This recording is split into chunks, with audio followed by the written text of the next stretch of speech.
Olá, meu nome é Marco Aurélio Cabral Pinto e eu sou professor do Departamento de Engenharia de Produção da UF. Esse é um curso de economia para não economistas.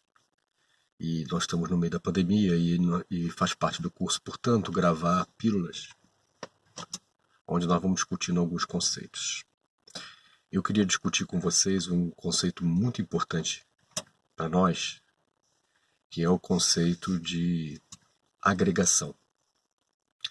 O conceito de agregação em economia, ele permite a gente partir da unidade de análise mais micro que tem, que é o indivíduo, a família, conforme vocês viram na teoria do consumidor.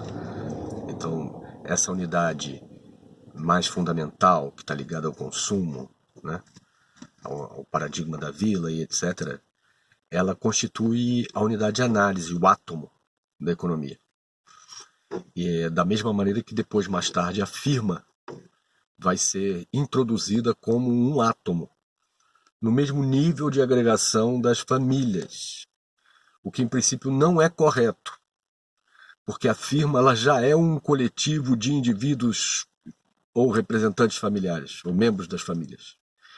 E, portanto, ela se situa já num plano hierárquico de agregação superior ao plano dos indivíduos consumidores ou das unidades familiares.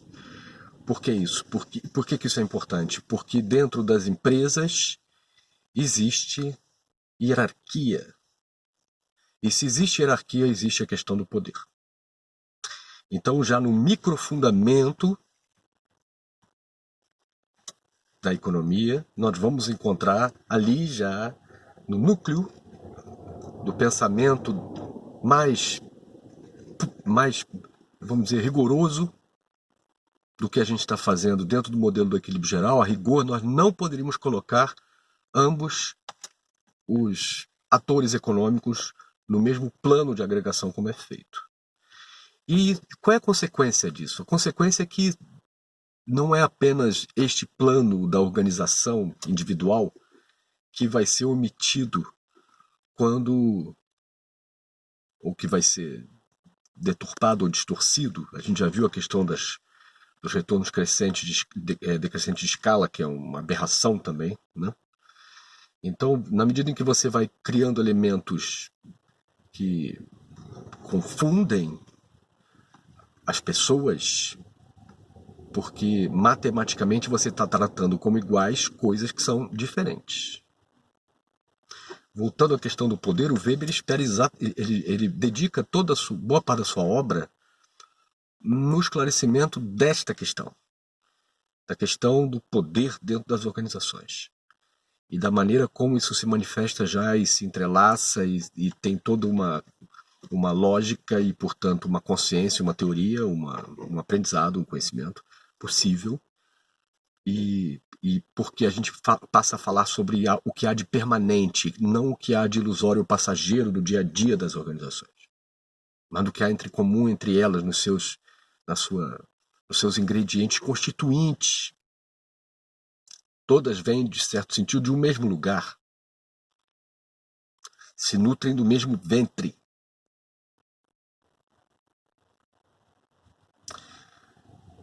Então, subindo em direção à macroeconomia, a partir da microeconomia, passando pelo indivíduo consumidor, passando pela organização individual, a gente passa a ter o coletivo das organizações. O coletivo dos indivíduos já não é mais relevante. O Keynes, quando despreza a demanda, ele o faz pela absoluta passividade relativa da demanda em relação ao comportamento da oferta e a dinâmica, vamos dizer, transformadora, construtora de realidade social, representada pela potência das organizações. Então, nesse sentido, o coletivo das organizações ele é arrumado por taxonomia. Existem muitas, né? Então, o IBGE tem a sua, tem aquele código dos NCMs. A gente consegue arrumar todas as atividades econômicas passíveis de organização em muitas categorias. Não importa que para a gente isso O que nos importa aqui é entender que todas essas podem ser organizadas segundo especialização tecnológica, que é a mais utilizada, e que caracteriza já o processo de especialização do trabalho na própria indústria. Então, o que eu quero dizer com isso? Que a própria lógica capitalista já impõe a divisão do trabalho entre os setores de transformação industrial, ao longo do processo de transformação industrial, de maneira que permita a formação de nós, hubs, desvios e combinações e recombinações que caracterizam o tecido industrial capitalista moderno. Tecidos cada vez mais complexos.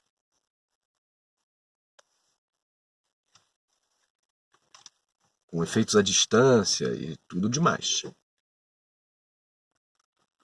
Mas o que importa é que esses setores da economia eles se encadeiam de duas formas. Eles se encadeiam de uma forma principal, eles se encadeiam na forma de fornecedores e clientes.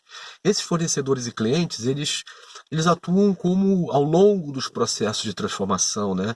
de diferenciação e de recombinação próprio da transformação industrial, fazendo com que as firmas elas se caracterizem de forma mais ou menos simples nas atividades industriais, nas tecnologias e nas etapas de transformação previstas no tecido industrial, dentro de um certo paradigma tecnológico e um estado da arte da tecnologia. Não é isso? Então, esses setores industriais, eles se organizam, as empresas, elas passam a ter um comportamento colaborativo e não apenas concorrencial. Essa é uma etapa de agregação do sistema muito pouco estudada. Uma etapa onde os grupos de interesse comuns, principalmente na indústria, mas também na banca, nas instituições financeiras, eles se formam como parte do próprio negócio.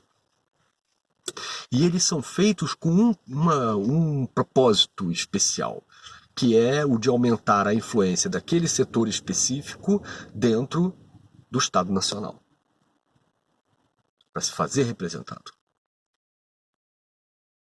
Então, o plano de agregação das associações patronais, vamos dizer assim, ele é um plano que está acima das organizações individuais, que uma vez agrupadas em setores já se manifestam, já se organizam, já se hierarquizam e se fazem representar como poder frente ao restante dos atores econômicos.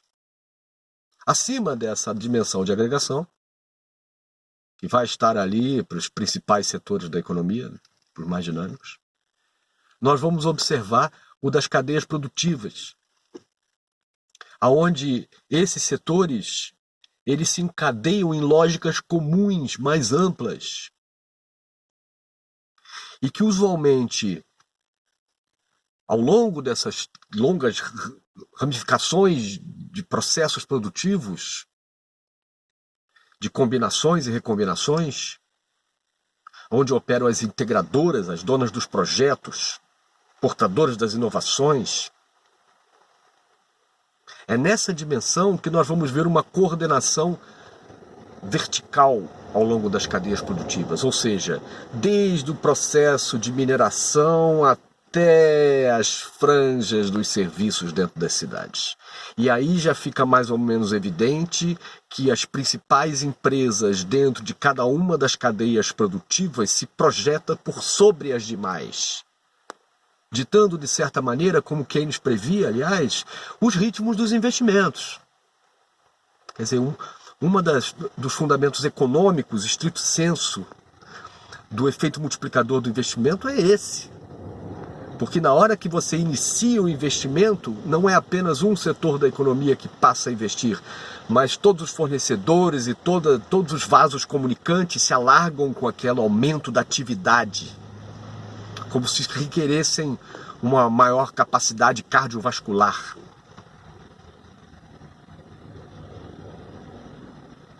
É um boom, é um efeito expansivo gigantesco.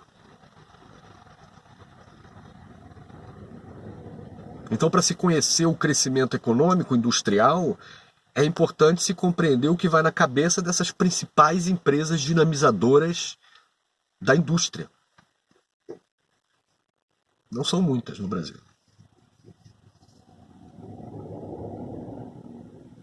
Acima das cadeias produtivas, nós vamos entrar já na macroeconomia, onde nós vamos encontrar a indústria, o comércio, os serviços atrelados ao comércio e à indústria passam a encontrar o mercado de capitais, os banqueiros, que é um seleto grupo de banqueiros no mundo inteiro. Mesmo nacionalmente, eles se fazem representar por correspondentes muito seletos, com um clube muito reservado. Não é um clube aberto à livre iniciativa. Tem mesas do jogo onde só senta quem tem muito dinheiro. Quem consegue ter acesso a crédito em tamanhos, vamos dizer, macroeconômicos. Então vocês imaginem que a gente aqui estava conversando sobre as cadeias industriais. A mais importante dos setores de toda a indústria em toda parte é o petróleo, porque em última instância, se ele sobe, tudo demais se reajeita, e se ele cai também é a mesma coisa. Se ele escasseia é uma coisa, se não escasseia é outra. Então toda a dinâmica de substituição e toda a capacidade, os custos de logística e energia muitas vezes estão associados ao petróleo. Então, sendo um setor-chave dentro da economia industrial, é razoável que ele esteja próximo do ápice dessa hierarquia. E de maneira bem sintética também, próximo a eles, neste mesmo nível hierárquico, nós vamos observar os banqueiros. Então, nós estamos próximos já de um nível de agregação organizacional, aonde nós estamos incluindo não apenas toda a indústria que se organiza a partir da divisão do trabalho smithiana, mas também através de uma hierarquia política. E aí, com isso, portanto, os banqueiros e a indústria hierarquizada, ela agora sim, eles estão diante do terceiro grande ator dentro do processo de agregação econômica, que é o Estado Nacional. Então, o Estado Nacional nós vamos discutir em aula, mas juntamente com essas hierarquias, nós chegamos a um plano de agregação que é o nacional. O Estado Nacional ele é tratado como um espaço vazio de poder, que é preenchido a partir dos pactos políticos nacionais. Isso não quer dizer que não contribuam para os pactos políticos nacionais interesses internacionais. Professor, você está dizendo que lá nos Estados Unidos, muito provavelmente, existem campanhas eletivas e majoritárias com apoio de organizações de todo mundo. Muito provavelmente. Aquelas que têm atuação global certamente se sentem tentadas a jogar o jogo do Estado Nacional norte-americano, se fazerem representadas ali. Não deve ser um jogo muito fácil. Você tem que resistir a ele. Resistir como o Trump está fazendo, né? Por exemplo, em relação à China. Eu suponho. Então, mais do que tudo aqui, eu queria que vocês entendessem como que o sistema internacional, que é uma etapa superior a esta nacional que nós acabamos de escrever, ele reúne os vários sistemas econômicos nacionais que são constituídos pelas indústrias, pelas finanças e pelas montagens dos estados nacionais. Eles se encontram no ambiente internacional e, como se trata de uma hierarquia organizacional, de um sistema organizacional, é razoável nós também inferirmos que essa hierarquia ela também vai ser encontrada no ambiente internacional. Só para terminar aqui, é um artigo, eu vou procurar e vou deixar lá nas nossas aulas, um artigo de 3 astrônomos norte-americanos recentes, garotos, que aplicaram sobre o mercado de capitais o modelo matemático que eles usavam lá para as estrelas. E o modelo era para para lidar com topologias onde a gente tem informação incompleta. Então você tem que tapar buraco, né? Então, por exemplo, os genes, quando a gente não tem todos os genes ali presentes, faltam pedaços de genes, isso é topologia com informação incompleta. E a gente tem que buscar em outras partes informação para a gente melhor aproximar e tudo demais. Pois bem, esses caras usaram esses modelos e colocaram todas as informações que eles tinham de quem era dono de cada empresa nas principais bolsas de valores do mundo. Então, quem é dono dessa empresa aqui? É um monte de gente pequenininha, mas tem lá o sujeito que é uma empresa, um outro fundo. E quem é dono desse fundo? Esse fundo aqui tem um outro fundo que investe nele. E quem é dono desse outro fundo aqui? Esse fundo aqui é um grupo que tem uma holding. E essa outra holding aqui, ela vem de uma outra holding. E por aí vai. Então, assim, no topo da hierarquia tem famílias, como dizia o bom Wallerstein. Famílias. E aí, esse modelo conseguiu identificar um número, uma ordem de grandeza de 1.800 famílias, lá no topo do mundo. Aí agora vocês podem dividir essas famílias entre as religiões, entre as culturas, entre os países. E vocês vão ver que o número não é tão grande também. Se isso for verdade, o número não é tão grande. Eu não estou aqui querendo defender a teoria da conspiração. Eu estou querendo dizer exatamente que é o contrário disso. Não existe a teoria da conspiração. Quando a gente tenta reconhecer a hierarquia internacional e que a gente mergulha nos subterrâneos do que não pode ser comprovado porque é sigiloso e a gente não tem informações completas, de novo, a gente tem que se basear em fatos. E é muito prudente a gente esperar antes de falar as coisas. Só que algumas coisas a gente já pode identificar, né? Alguns grandes elementos que já vêm inerciais aí do passado se propagando, né? Alguns elementos novos que a gente consegue perceber que já se contrapõem a essa inércia e que já começam a desviar as trajetórias resultantes do sistema internacional. Então, não existe aqui uma hierarquia única para o sistema internacional. Ele é um sistema aberto.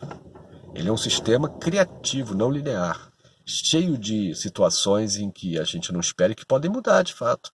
Por exemplo, um tiro no John Lennon mudou alguma coisa? Mudou. Claro que mudou.